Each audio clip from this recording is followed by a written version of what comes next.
el motivo de la rueda de prensa que hemos convocado hoy es para dar traslado del acuerdo que se tomó ayer en Junta de Gobierno local, por el cual se ha resuelto el contrato de la ejecución de la musealización del Museo de la Trainera y en el cual también se proponen sanciones para la empresa que resultó adjudicataria de la licitación y a la cual se le reclaman los gastos derivados de la demora que estipula la ley, ese máximo del 20%, y además se le reclaman unos daños y perjuicios que ha sufrido el ayuntamiento fruto de su inoperatividad y su abandono de las obras, por los cuales se reclama el importe que el ayuntamiento hubiera recibido por esa subvención adjudicada y por lo tanto no va a recibir al no haberse ejecutado las obras en el tiempo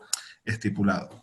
Con respecto a las cuantías, en ese acuerdo se declara la situación de demora, se resuelve el contrato, se considera a la empresa no imputable por las fechas derivadas de ese estado de alarma. Sin embargo, hay que tener en cuenta que a efectos de contrato, el vencimiento sería el efecto de demora, son los efectos de 13 de octubre de 2020. En esa fecha se cumplirían 334 días de demora y por lo tanto se va a hacer una liquidación de demora a razón de 256,11, o sea, 1.193 céntimos, es decir, 256 y algunos céntimos diarios, que equivale al multiplicarlo por 334 a 85.373,10 céntimos.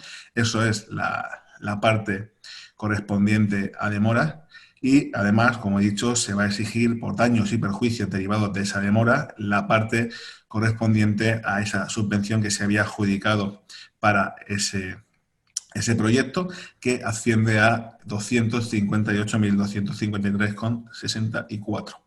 Cabe destacar, primero, como ya dijimos en algunas noticias anteriores, que la empresa que resultó adjudicataria de este contrato, SICA 21, ya había tenido problemas en otros ayuntamientos.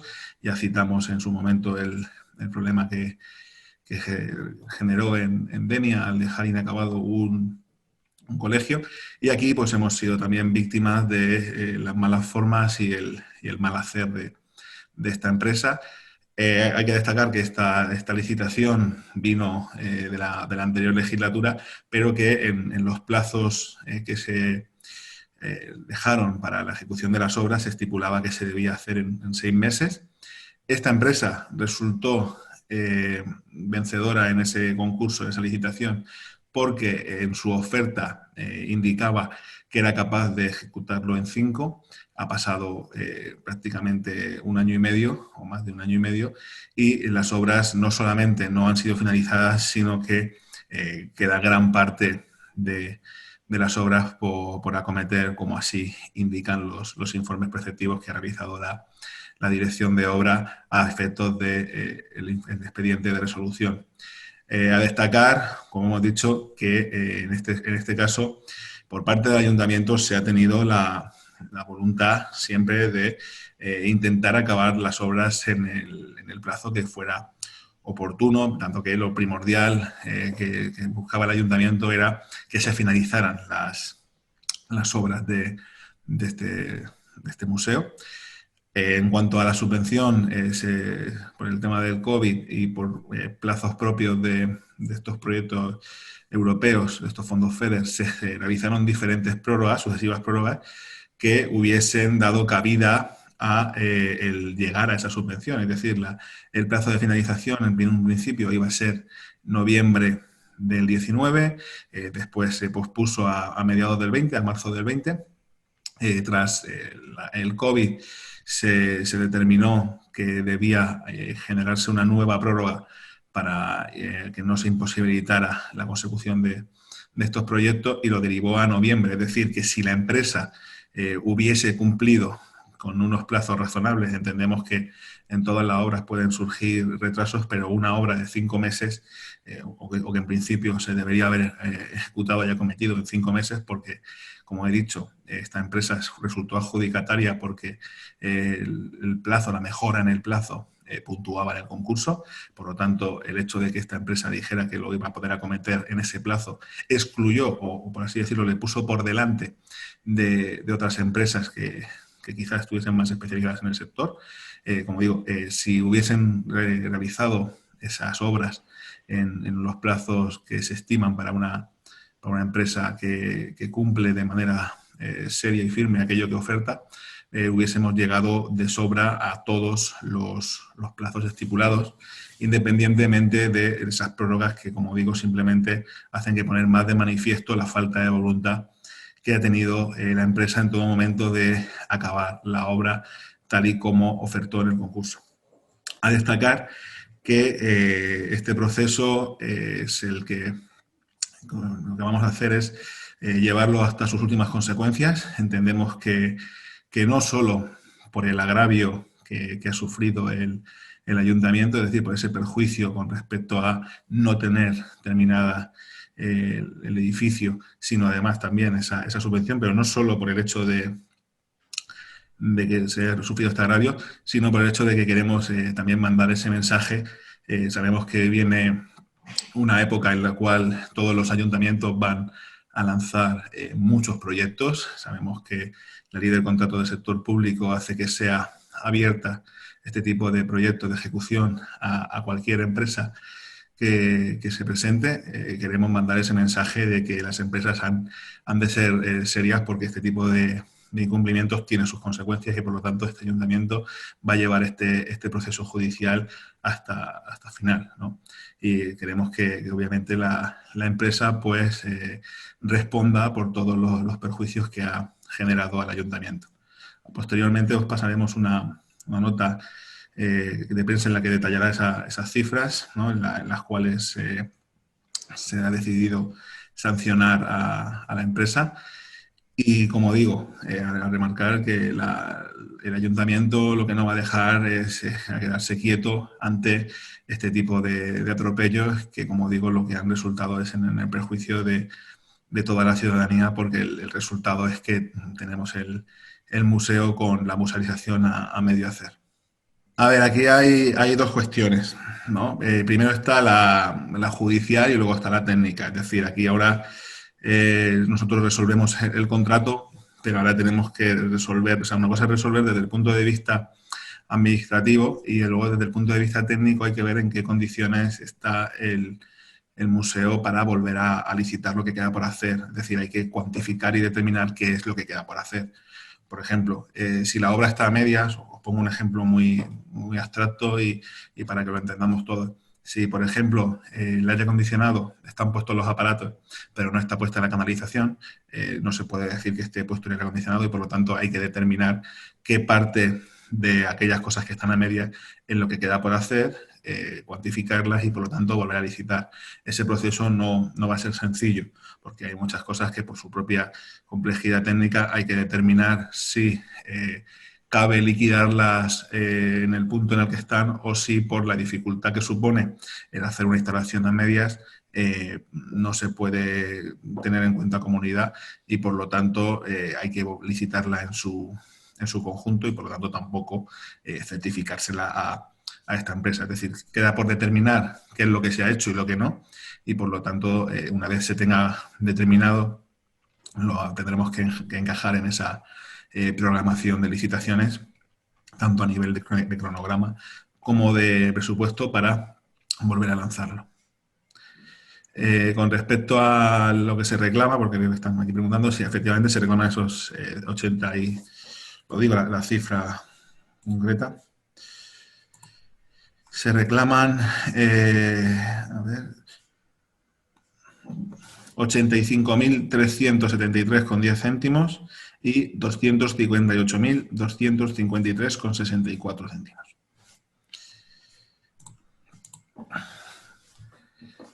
Y con respecto a si hay empresas afectadas por la empresa subcontratada, hay que entender que en este caso, como he dicho, lo que vamos a intentar es certificar todo lo que está, precisamente sabiendo que detrás hay empresas que han hecho su trabajo subcontratadas. Dicho esto, sabemos que luego el problema es que aquí quien contrae la deuda con las empresas subcontratadas es, en este caso, la concesionaria y o sea, no el ayuntamiento.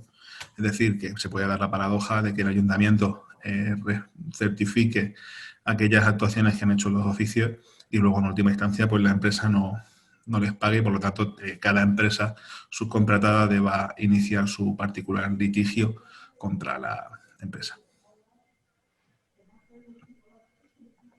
Con respecto a la dilatación de la apertura del museo, sabemos que ahora, precisamente con esto del COVID, la reapertura de espacios, ya no hablo ni siquiera de museos, ¿no? La reapertura de espacios públicos tiene que ser muy, muy calculada y, por lo tanto, a día de hoy no se marca ningún horizonte, en tanto a que no por la cuestión de la propia reapertura, sino porque entendemos que hay que dimensionar muy bien y calcular cuándo se pueden abrir las cosas y en qué modo. ¿Alguna pregunta más? Yo tengo una relativa a otro tema. Vale, sin Por problema. Sí, bueno, si alguien tiene alguna pregunta más de este tema, si no, si os parece, cerramos y abro rueda de preguntas. Quiero poner un asterisco muy grande en los vecinos de San Antón, porque yo les digo que nosotros desde hace, yo creo que un mes y medio, 2 meses a septiembre, en septiembre mantuvimos una reunión con los vecinos del Raval y algún vecino, digo algún vecino porque no fue en términos de asociación, de San Antón para llegar a buscar planes alternativos que permitieran el acceso a mejores conexiones, ya fuera a través de fibra óptica o de aérea en este caso, ¿no? Mantuvimos una reunión, establecimos que en tanto a que lo que no se permite es el cableado de fachada, es decir, el tirar un nuevo cableado, se instó a las compañías a que en tanto a que el cableado ya existiera, se sustituyera el antiguo por fibra óptica en aquellos puntos que ya estuvieran habilitados para ellos. Es decir, si ya hay una caja que ya da servicio de fibra óptica, pero sale una conexión antigua de par trenzado o de cable coaxial que llega igualmente a través de las fachadas, se pudiera sustituir por uno nuevo. Os pongo un ejemplo, si hay un cable de electricidad y alguien lo corta, viene la compañía, quita el cable viejo y pone uno, pero no va a poner un cable del año 45, que es cuando se puso el primer cable, se va a poner un cable nuevo de las condiciones actuales. Entonces, bajo esa premisa que sí que se permite, hicimos esa analogía para que en aquellos puntos en los que ya existieran cajas de registro que dieran servicio de fibra óptica, que ya había varias, se pudiera pasar.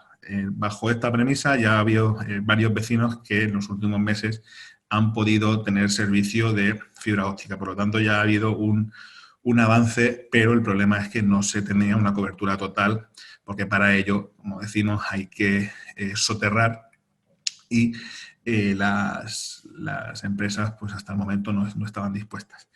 Con respecto a, bueno, de igual modo, se ha buscado, hay alguna compañía que ha contactado conmigo precisamente para ver cómo se podía ampliar esa cobertura aérea a través de las antenas de la Sierra de la Villa y rebotando en alguna antena que pudieran instalar en algún punto de la ciudad que permitiera dar ese servicio de cobertura al casco histórico.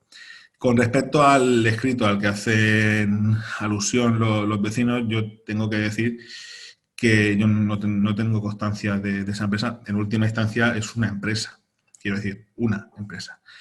Hace cosa de 3 semanas estuve con una empresa que se dedica a realizar obra pública, obra civil, y nos propuso el estar interesados en levantar el suelo para hacer ellos la canalización y luego explotarla. Cuando estuvimos explorando esta opción vimos que precisamente el problema es que hay hay que licitar, ¿no? Es decir, hay que lanzar este tipo de contratos públicos y que concurra quien quiera y luego haga la explotación de este servicio. Como digo, esta opción se nos planteó hace un par de semanas y no hemos tenido tiempo físico de poner en marcha esto, porque estaríamos hablando de levantar todo el casco histórico y volverlo a tapar, y decir que no es un proyecto que se haga en una mañana. Con respecto al titular que lanzaron, me parece algo tramposo y me parece quizá más un anuncio de una compañía en concreto que otra cosa. No quiero entrar tampoco en la polémica, pero no me parece de recibo que alguien hable en el nombre de una asociación de vecinos en esos términos en los cuales se casen con una compañía en concreto que diga que está dispuesto a, como digo, lo que es la explotación de los canales. No solamente hay una empresa de telecomunicaciones, sino empresas de obra civil que perfectamente podrían levantar el casco histórico, meter su canalón y luego alquilar el conducto a las teleoperadoras para que aquellas que estuvieran dispuestas pasasen por allí pagando el canon correspondiente. Con respecto, me preguntan ¿dónde están esas cajas? ¿Qué vecino están? Como digo, lo de las cajas, la paradoja es que hay algunas cajas de telefonía, cuando se ve en las que están instaladas, que algunas dan servicio, son aquellas que han sustituido en los últimos años y, como he dicho, cuando se sustituye por otros motivos, por lo que sea, por mantenimiento, por lo que sea, las que ponen no son cajas que den simplemente servicio de telefonía, en algunos casos, sino que también pueden prestar banda ancha. Hay que llamar a la compañía, como he dicho, algunos vecinos han recibido llamadas de su compañía diciendo que sí que podían sacar. Ya os digo que, por ejemplo, en algunas calles del Raval hay vecinos que en las últimas semanas han recibido llamadas de su compañía diciendo que sí que podían tener acceso a ese servicio. Como estoy diciendo, es simplemente porque la caja que les da servicio es la que podía dar servicio también de fibra óptica. La diferencia está en que la instalación de cable no cumplía el requisito. Y con el tema de los postes para que la señal rebote, como he dicho, la compañía se puso en contacto con nosotros. No es la compañía que citaban ayer los vecinos de San Antón, sino otra compañía. Nos instó a preguntar qué era lo que se podía hacer para esos postes para rebotar la señal, y en ese sentido lo que instamos fue a marcar los edificios singulares en los que se podía, es decir, aquellos que reunían las condiciones de altura para poder, para que ellos fueran con sus técnicos a poder evaluar si pueden hacer esa cobertura. Y ahí sí que es verdad que de lo que se trata es de un acuerdo privado entre la empresa y la comunidad de vecinos. Nosotros, por parte del ayuntamiento, obviamente autorizaremos la antena cuando se registre esa solicitud de licencia, pero tienen que ser los vecinos quienes autoricen o no a la instalación de la antena en su azotea. Ahí nosotros, más allá de autorizar la antena, que por supuesto, siempre y cuando se adecue a lo que contemplan el plan, que la contempla, este tipo de cosas las contempla, se autorizará y ya está, pero es un tema privado. A ver, como he dicho, el titular de ayer o el comunicado que sacaron ayer me parece tramposo y bastante sin sentido. Se está ampliando la red de fibra óptica poco a poco en cuanto a que se está permitiendo la sustitución por mantenimiento de cable, pero eso no quiere decir que para llegar al 100% de los sitios y para hacer la cobertura total, las compañías tengan que soterrar la línea. Lo que habrá entrado al ayuntamiento, ya os digo que no es una solicitud de soterrar la línea, porque no es ninguna licencia de obra en esos términos. Habrá entrado un comunicado manifestando aquello, solicitando una reunión. A mí no me ha llegado nada. Eso sí que es verdad que en ese sentido tampoco he tenido tiempo físico salió ayer por la tarde, no he tenido tiempo físico de entrar a leer el registro. Pero vamos, que como digo, en ese tipo de temas, lo que sí que ha habido interés es de alguna empresa de obra civil de levantar y explotar la canalización. Yo calculo que eso puede acometerse a lo largo de un par de años. Paradójicamente no. Y hay que tener en cuenta que el plan especial tiene unos mínimos que son los que marca la ley de patrimonio, ¿no? Y hay cierta conservación que marca esos mínimos la propia ley. Es decir, que aunque reduciéramos al mínimo exponente los requisitos, seguirían teniendo ciertas complicaciones. Yo entiendo que para las compañías pues supone un coste bastante diferente el pasar cableado de fachada, que tiene el coste del cable y la grapa, a tener que soterrar la línea. Yo entiendo que haya compañías que llegado el momento no estén dispuestas, pero es que es lo que hay que hacer. Es que hasta no hace tanto tenían que hacer, o sea, tenían ciertas limitaciones para pasar el cable en cualquier tipo de fachada, independientemente de casco histórico. Por lo que estoy diciendo yo de que precisamente con lo último que estuvimos hablando a raíz de la reunión con los vecinos del Raval y algunos vecinos de San Antón, como he dicho, hicimos ese cambio porque aquí se da la paradoja de que ya hay cable, ¿no? Lo que no queremos es que se acumulen cables encima de otros cables muertos. Entonces, amparando en esa premisa de la sustitución, ya se dio un gran avance. Ya se dio un gran avance. El problema es llevar el cable hasta la caja. Quiero decir, ahí el problema es que sí que se genera una sobredosis de cables, que es lo que queremos intentar evitar. Entonces, todo aquello que se está sustituyendo ahora, lo que se está haciendo es sustituir cables. Se quita el viejo, se pone el nuevo. Pero lo que no queremos es que todas las fachadas se... Porque el problema no es solo los que van a fachadas, sino los que vuelan. Aquí el problema no es el que va a través de la fachada, sino el que cruza la calle. Ese es el Pero, que hay que sumar. Por eso estamos, el verano pasado ya se realizó por parte de Iberdrola, en este caso, una limpieza de cableado en toda la parte alta del casco histórico. Y, como digo, la ley lo que dice ahora es que lo que tienes que hacer es soterrar, preferentemente soterrar. Entendemos que si vives en el número 5 y el punto está en el número 4 o en el número 2, es decir, al principio de la calle, y tú estás a mitad, desde ahí te van a tirar por fachada y no hay ningún tipo de problema. El problema, como digo, son los que vuelan. Esos son los que tienen, las conducciones que vuelan son las que tienen que tender a soterrarse.